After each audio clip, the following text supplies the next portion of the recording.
Hi again, everybody. Welcome to today's video. I'm Alan Warren, the RV Wingman. I'm a former campground owner, a lifelong RVing and camping enthusiast and lover of the great outdoors. And as I say, I love most of the people that do it most of the time. So welcome to today's video.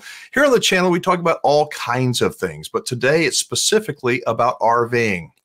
You know, when I think about it, I don't think there's ever been a time when there's been more of a need for consumers like you and me to know really what's going on in the RV industry.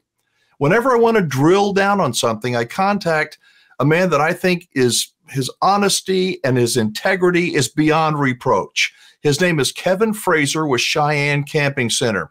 I sat down with Kevin recently, and here is what he had to say. This one is from a guy named RV Fishing. It says, I have a question for Kevin. We all know the sorry state of quality currently for most manufacturers. Is there any manufacturer out there that is actually trying to improve their quality? And I'm going to ask as a follow-up, and if so, you know, who is it and what are they doing to try to improve? All RV manufacturers claim exactly that. They are working day and night to improve. Oh, absolutely. You bet. Yeah. Okay. The only one I really know is Forest River. And Forest River has divisions that just talk about it. And Forest River's got divisions that are earnest and sincere. Now, you and I both have agreed that Flag Rockwoods are just something else. But they got a division called Cedar Creek, which puts out really fine product too. The big boss at Forest River, the founder, who sold out to Warren Buffett, but the founder is still there, and his name is Pete Legal, and Pete Legal has been cracking the whip for 15 years. He wants quality control to be his legacy. And we were starting to make some progress. And then the pandemic boom happened, and we all backslid in a bad way. Do I think it's going to come back? Yeah. Peter J. is a billionaire, and Peter J., he wants to have something follow him into the ever after, and that'll be quality. So he is working at it. Well, I know he is. I know he is, and I know that the people that work at that Flagstaff Rockwood plant are committed to quality. Nobody builds anything that's quote unquote perfect, but they give a crap, and I think that's important. And they were like the only ones that slowed the line down during the boom times to try to preserve that. And so, yeah, they're for real. You'll be happy to learn that my entire crew has been instructed that if there's bad quality coming out of a particular plant, they are to rat them out to their superiors. We're ratting them out. And I know you mean it too. Oh, yeah. I know you do. Okay. Alan Bell says, love your content. The comment about not all RV improvements add value and may even detract from the value. I find that interesting. Any examples of this? I think that's what you were talking about. Some people get an RV and they do things, make some changes to it, and then it reduces the value of them. You remember that? Any custom furniture work is going to hurt them. So somebody gets an RV with the factory furniture in it, and they want to put in Barker loungers or something. For God's sakes, put them in a bag or a box and store them someplace so you can return it to the way it was. But then, what other things can cost an enormous amount of money that don't really help the value? Putting a generator in a fifth wheel is a pretty good example. Huge amount of money, nobody really cares. A washing and drying machine, if you're really going to use it and keep it for a long time, fine. But the next owner doesn't care. So be careful of anything that's outside. Now, if you're going to do custom work, modify your RV because that's what you really want. Absolutely.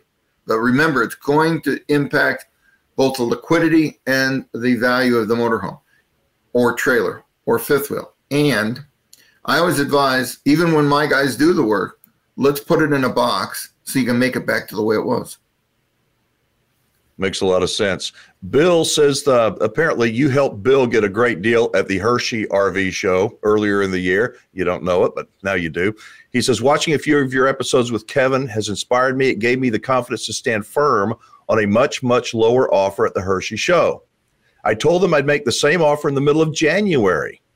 After the salesman went back to the finance manager a third time, I was stunned to get my everything included price. With the way things are going these days, there's wiggle room, folks. Put on your poker face and go for it. Thanks, Wingman. My savings is going to go towards a truck.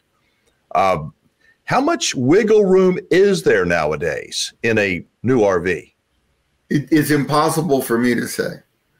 We figure out what it's going to cost to do business, and that's what we sell them for. Everything we buy is sold for the lowest possible price we can sell that thing for. If I get another bunch that costs more, and that's been the history of the last 2.5 years, it goes up that much. If they back off, if I buy a bunch that's 2.9% less because somebody else couldn't pay for it, we back down. So we're like the gold standard. And what you just heard is repeated every day. People will call up. Now, I'm not sure I feel good about the fact that we were used to negotiate a lower price, but there's not a bloody thing I can do about it. Yeah, I don't think he probably mentioned it to whoever the dealer was, whatever he bought. But I just found that interesting. Now, a lot of people are asking about MSRP. We talked about in the past, and I mean, there's a lot of people.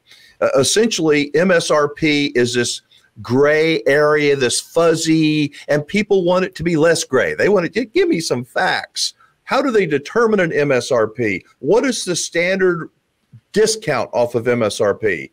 And I think I know what you're going to say, and it's going to be another gray answer because you can't really answer. No, it's not going to be gray at all.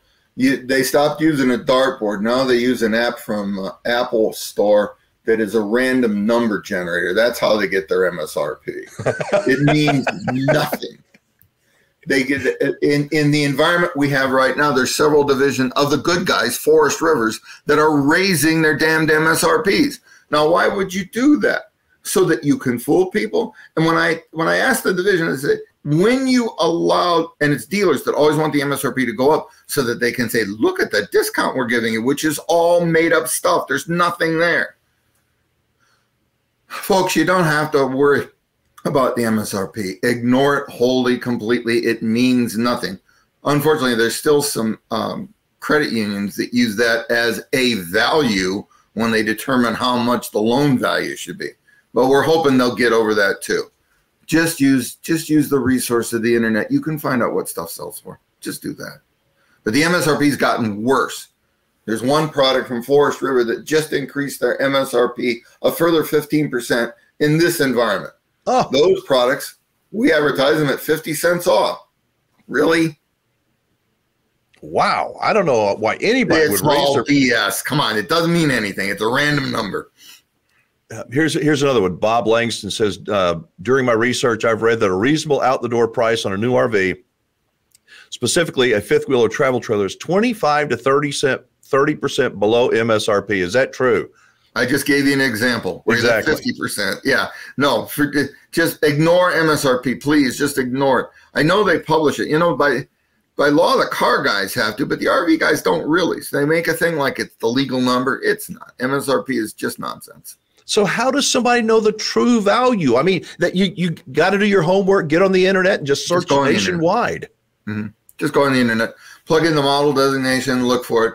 And then the way that the rascals get around that is, I did a video about Camping World. They add all kinds of stuff. Oh, yeah, this is our price. It's the lowest in the whole world. But then by the time you get out of there, you're paying 18% more. They just tax stuff on.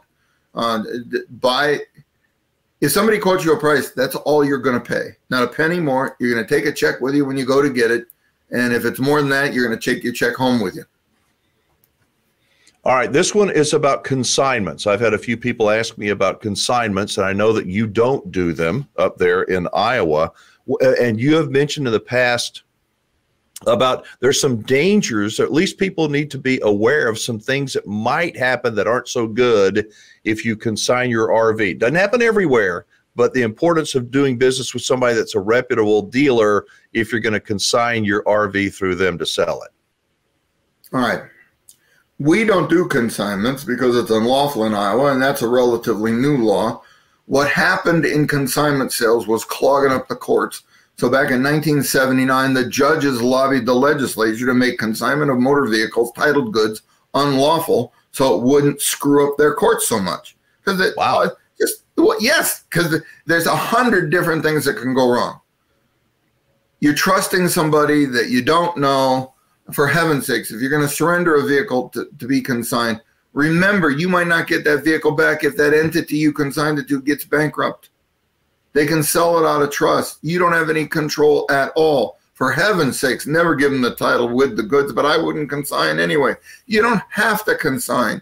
You've got many avenues to sell. You know, I think that the people that run the auction services online, they're not crooked, but they're not very good businessmen. But that's what you want to do. You want to auction your RV online, and you want to be. You're the owner of the RV. The guy that wants to buy it wants to talk to the owner anyway. And if they're going through a dealer, they got to go through the hassle of finding one that they can trust, that they can rely upon. I've spent 50 years trying to convince people of that. If you're buying it from the owner, you're going to find out. And then that comes back to who do you trust? And who do you trust has to do with our evolution. Every animal deceives.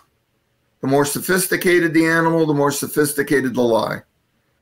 When you're dealing with an individual who wants to sell you their RV and you ask him questions, you think about the questions and the way he answered it, it's a good idea to sleep on it.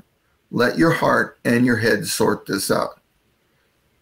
When you discover that a person meets that test, that you decide he's telling you the truth, you're going to be right about 85% of the time, because that ability to detect the lie is part of the reason that we lasted so long. It's only 85% efficient, but if you didn't have the sixth sense of deception detection, our species would have died out years ago. What do you think, looking ahead to 2023, the close of this year, what are you seeing? What do you think? Hopefully boredom. We've talked about this before. I can always see the future. That's what I get the big bucks for. I see nothing. It's all foggy. I'm trying to get some. I tell my brothers, they want me to tell them what you're asking me. I can't see anything. It's all opaque. Yeah, I have a vague feeling that just started in the last week or so that things are going to get better about April. But I can't say that, and that's not based on anything. And I don't know why. And this has happened before where I couldn't see what was coming. When was that? What was? Well, it happened. It happened in 08, happened in 92, okay, happened in 79. And there was not good times then, but it'll come to me. I'll let you know when the fog lets up. Okay. So this concludes my very lengthy interview with Kevin Fraser from Cheyenne Camping Center. I have a special treat for you folks who like Kevin. I'm going to be taking all of these 5 segments, all of them, and putting them together in one long video. A lot of people said they'd like to see the whole thing without any interruptions, but according to Google Analytics, if you make a video more than about 12 or 15 minutes, you lose an awful lot of people, regardless of how good the content might be. So if you like Kevin Fraser, if you like drilling down and learning all you can about the RV industry from a guy that is really, really smart, stay tuned, because soon I will be posting that super long video. Now, whether you're not yet an RVer or you've been RVing your entire life, I think there's always more to learn. And I enjoy learning from people that are super smart like Kevin. So here's the deal. After the holidays, after Christmas, I'm planning on getting together with Kevin again for another long interview. If there are any topics that you would like to hear us discuss, anything, if you have any questions that you would like me to ask Kevin on your behalf, please post them in the comments below, or you can click on the word more in the description. It'll open up and you'll be able to see my personal email address, my cell phone number. I want to hear from you. If I don't answer my cell phone, I probably won't, but voicemail will pick up and I get back to everybody as quickly as I possibly can. So let me know what you would like to hear Kevin Fraser and I talk about. Thank you so much for watching. I'm Alan Warren, the RV Wingman. Be safe, have fun, play nice, and don't leave your good manners at home.